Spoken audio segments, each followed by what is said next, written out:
We spoke with Erik Edstrom, who is a retired U.S. Army infantry captain living in the Boston area. I was literally, I recall, in chemistry class, and whatever it was, 10 something in the morning, when they made an announcement and said, if all teachers could turn on their televisions, there's uh, a national event transpiring right now in New York City, and we want students to be sort of aware of what's happening. Edstrom watched the 9/11 attacks from his high school class, motivating him to attend West Point.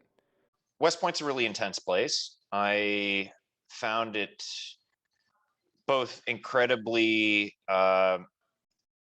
empowering, but also dehumanizing in certain ways. And it was sort of driven towards being a good officer and trying to be as good a junior officer as possible, which is admirable, but also at the same time, not asking too many difficult questions about why you're going to Afghanistan or Iraq at all.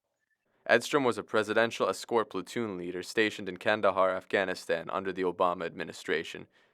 So in Afghanistan, in Kandahar, it took me less than 1 week to have my first casualties. And I very quickly transitioned from doing reenactments and basically military cosplay of evacuating injured people to actually seeing people so concussed that they didn't even know what country they were in when they're pulled out on a stretcher, bloody, unable to walk, pumped full of ketamine.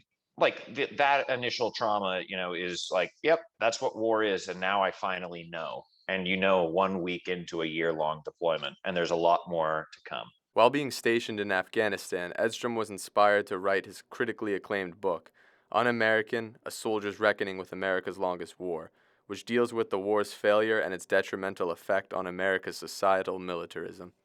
The problems that I identified at a micro scale in Afghanistan still exist on a macro scale in American foreign policy. And that is to the detriment not only of soldiers, but to Americans and the world.